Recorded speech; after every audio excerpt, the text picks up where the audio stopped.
When I realized that my daughter was the one who had been opening the bathroom door all along, it truly terrified me. It was not her ghost that terrified me. It was the markings that were on her body and the blood that was coming out of her. It was the markings that covered her body that terrified me, because all over her body she had the markings where the snake kept on sucking the blood from her body, and blood was just dripping from everywhere, even from her private parts. My brother, when I saw this thing, my daughter then suddenly disappeared and I felt like going crazy. So I started screaming. I tried finding the keys so as to open the door, but I could not find where I had placed the keys to open the front door. When I returned back to my bedroom, I then saw my son. He was kneeling in the hallway as if he was licking blood, but when I walked over to the place where he was licking, there was nothing. I shouted at him and I asked him what was he doing whilst he was kneeling like that, pretending to be licking something that was on the floor. He looked at me and he said, "Mom, can you see that there is blood, there is sweet blood that is all over the floor?" This thing terrified me. I asked him where was the keys to the front door. He then pointed in the direction of the kitchen. I rushed to the kitchen and I saw that the keys to the front door all along, they were hanging by the kitchen door. I took them and I opened the front door and I rushed outside. I sat there, my brother, as I kept on thinking what was going on. After this thing had happened, I then thought that maybe slowly I was now losing my mind. So I returned back indoors. When I returned back indoors, for a moment I thought that indeed maybe I was slowly losing my mind, the way that I had lost my daughter. Maybe it had traumatized me. So I gathered my strength and I went back to bed.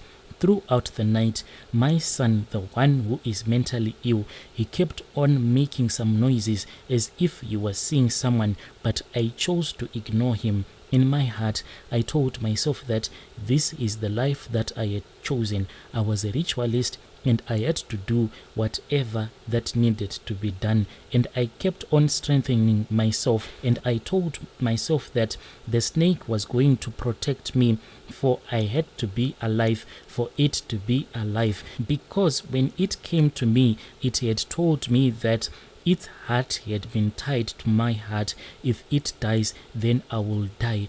The very next morning, I then chose to go and visit this other traditional healer that I had once heard of.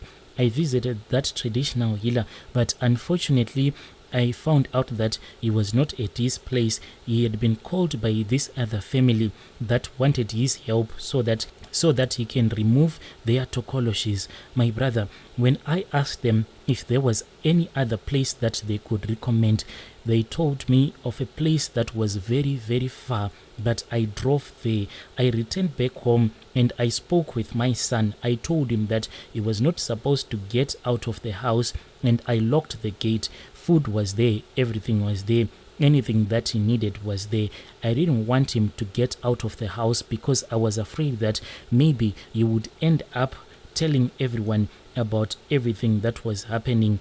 So I then drove to the place where I was going to meet up with this other traditional healer. This traditional healer, my brother, he stayed in Chiredzi, but he has since passed away. I heard that his son is the one now who is assisting people that come and consult. When I arrived at that traditional healer's place in Chiredzi, then that traditional healer, I had been told that this traditional healer was a very powerful one. When I arrived there, then that man told me through an interpreter that he was using that we were supposed to take the spirit of my late daughter and we were supposed to go and throw this spirit of my late daughter into this other dam. Then I agreed. I paid all the money that was needed.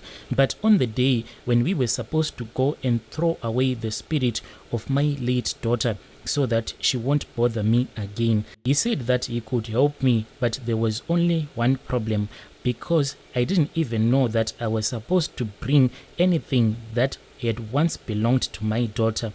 like her clothing or anything that belonged to her personally. Because I had been so much terrified by seeing my daughter's ghost, I didn't even think about bringing anything that had once belonged to my daughter. When that man found out that I didn't have anything, he then suggested that since I was the one who had given birth to my daughter, we could actually use my pubic hair. This is what we did. I was given a shaving stick. Another woman then told me that I had to follow her. I followed that woman. She then showed me this other room and she said that I had to quickly use the shaving stick. So I then shaved my private parts. After I had finished shaving my private parts, I then picked up the pubic hair that had fallen to the floor whilst I was shaving myself. I then went and I gave that woman, who then handed my pubic hair to that traditional healer who was assisting me. After that, after he had taken my pubic hair, he mixed it with some charms and he said, "It is fine, we will go." So the very next morning, that was when we were supposed to go to the dam where we were going to throw away the spirit of my late daughter so that she cannot bother me anymore. As we were approaching the dam, then the traditional healer started to shake his head in disappointment as he was looking at me. He said, "Woman, why have you brought this judgment upon my life?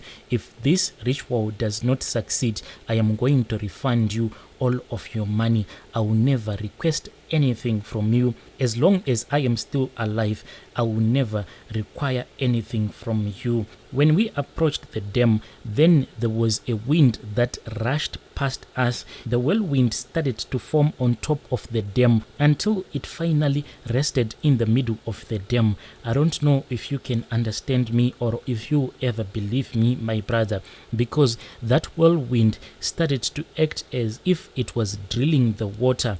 That whirlwind entered into the dam and it disappeared. Then that traditional healer said that we cannot perform this ritual. I have to refund you each and every single cent that you have given me. When I had arrived at that man's house, I saw that there was no enough food for the people to eat. So I had given his assistants to go and buy some food in form of bread and mealie meal. That traditional healer said that if it means that I have to sell some of my livestock, I have to do so that I can refund you your money.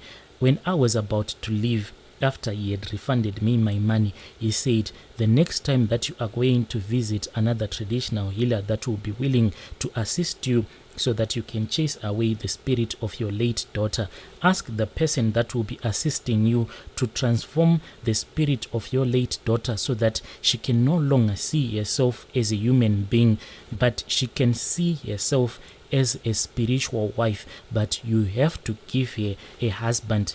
And after you have given her a husband, she will never bother you again." So I was supposed to transform the spirit of my late daughter so that she can become a spiritual wife, but I didn't know whom I was going to give to her so that the man that I had given to her can become her husband. I once thought of giving her my son, but this was more than I could take. I had lost so much already.